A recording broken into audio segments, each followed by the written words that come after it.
Hi guys, my name is Sandy, and right now I just want to show you how to set up a simple system for your home, and it's quite easy than what people say. But I know a lot of people have questions: solar, inverter, battery, and all. They want to understand when they go in the shop.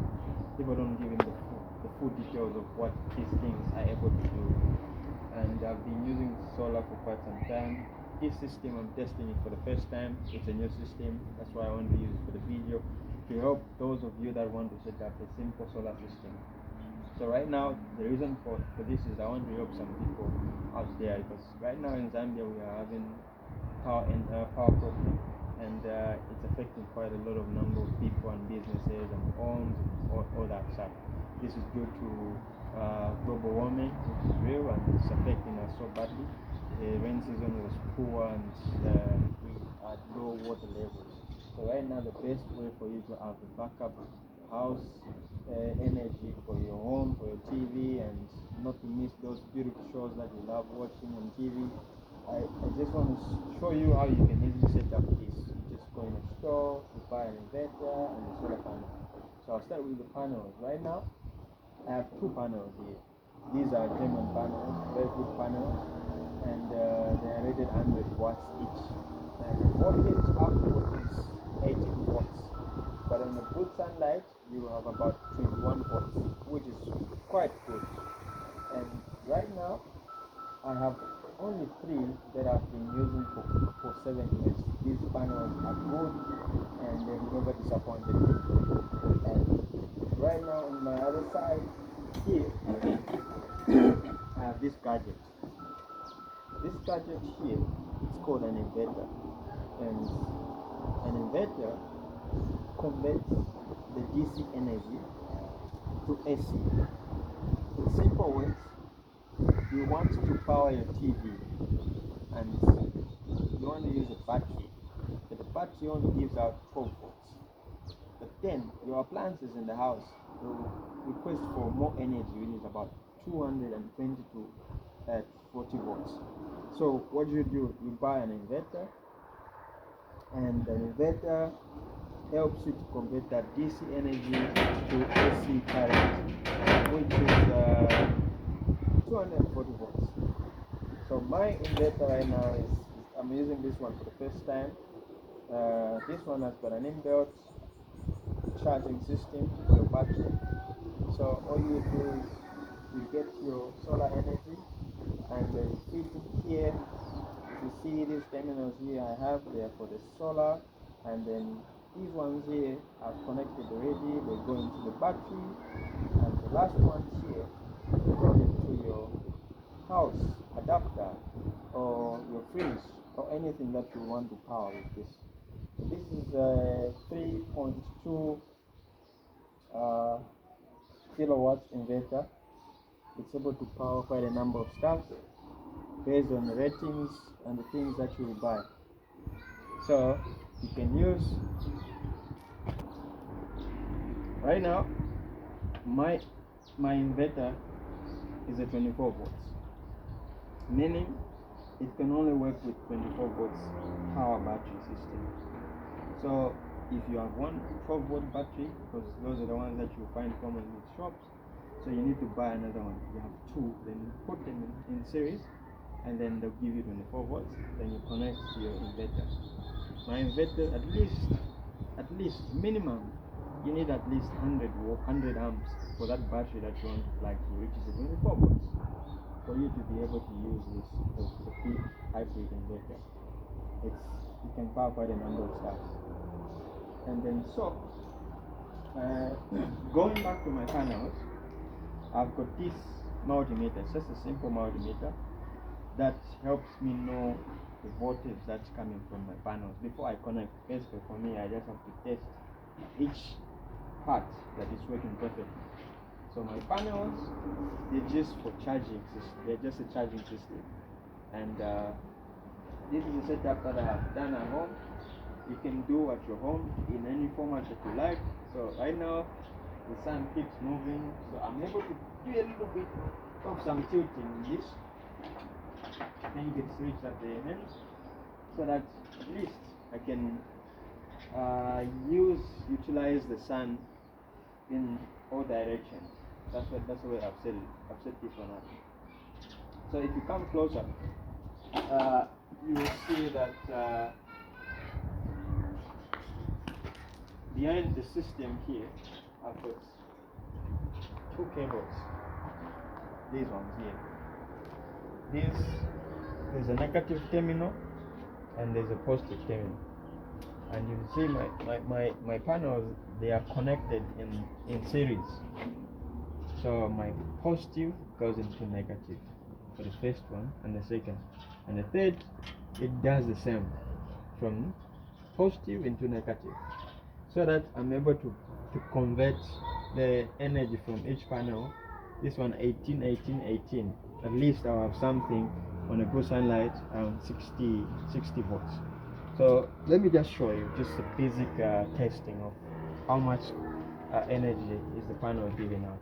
So I'll put my multimeter on approximately 200 here, because if I put it at 20, if the panel is giving above 21, you won't get the readings. So I'll put it at 200 and I'll get one terminal and this terminal here, and you'll see that I'm getting about 20 volts, 20.8 volts. When I join the second panel, the voltage will increase. I'll get about 42.0 watts. This is the reason. Maybe it was going to give you maybe 44 is because the sun has moved and this thing needs to move a little bit on the direction of the sun, then you get. So when I connect last panel to the system, you will notice that the voltage now has increased to 63.1 volts. So these solar panels are quite good.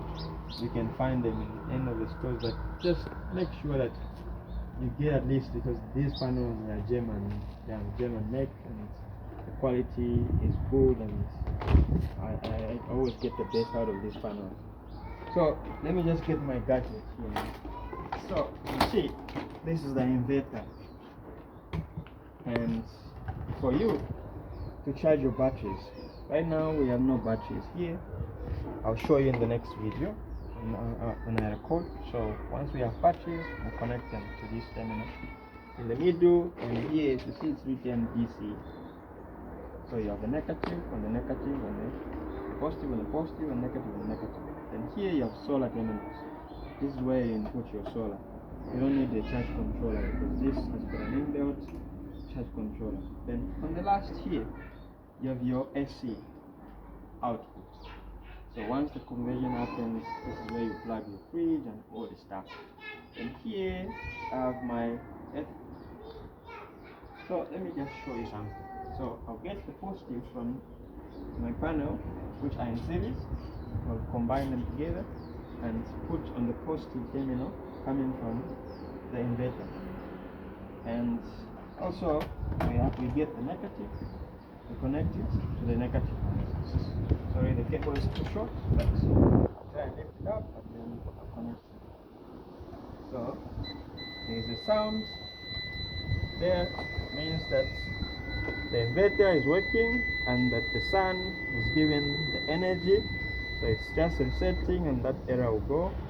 It's gone. So if you see, there's 12 volts there, 3.2 kilowatts. So if there's a battery there, you'll see this is the charge 2.28.6, which is good for a day like this one. So this system shows that right now everything is working just fine. And if you have batteries, then we'll have batteries and plug them there, and the system will just work perfect. So basically, that's it for the setup of this system. This is a simple system, and it looks simple and small, but it can quite power a lot of things if you just because the capacity of the inverter is big. It's 3.2 kilowatts. And I know you have some questions. You're saying kilowatts and all. But can I power this? How many things can I power? What can I switch on? We'll go into that in the next episode of the video, where I want to show you how to manage the power. But for me, the setup I have is not an automatic setup where when the grid comes, normal power comes in and this kicks in. No. The reason behind that is very, very key for me is that I want to manage how much load I have to this before I actually switch it on. So the switch is actually manually. When that power comes, I plug in to just make sure that this system is able to sustain when I plug on. Because it's not a big system. Of course, over time, because of the way I'm setting it up, it will grow and I won't be able to worry about automatic switching because it will be able to manage most of the stuff. There are things I need to do for that to happen, but the current setup, I need to manage it because I spend quite money on this. I need to make sure that I'm able to use it in the best way with efficiency, and also just making sure that nothing happens goes wrong, because you need this. Right now it's the best that you'll find, and you find this quality. You won't find a lot of this. There are quite a number. You go into the shop, you find this make and that make. I chose this one specifically because I watched on the internet and I think I gained some interest in it. But the first one I was using is not this type. It's the one that uses a charge controller in between, but this one does not need a charge controller. From solar to this and battery and the power, voila. No worries with any power problem. So that's the end of my first video. If you have some questions for me, you can comment and I'll respond back to you, or you can write to me in the email and I'll help you. I will put another video just to help you how the connection is done, because I already connected my cables here and here. There are just some two bolts I need to remove between the two ends and then plug in and then screw them back together and have everything tied together. So key number one, just make sure at least when you're setting it up or somebody setting it up, just pay attention to what they're doing, so that when they're not there, you'll be able to connect it by yourself. So once we get the batteries, I'll be showing you another video that will help you understand what is happening.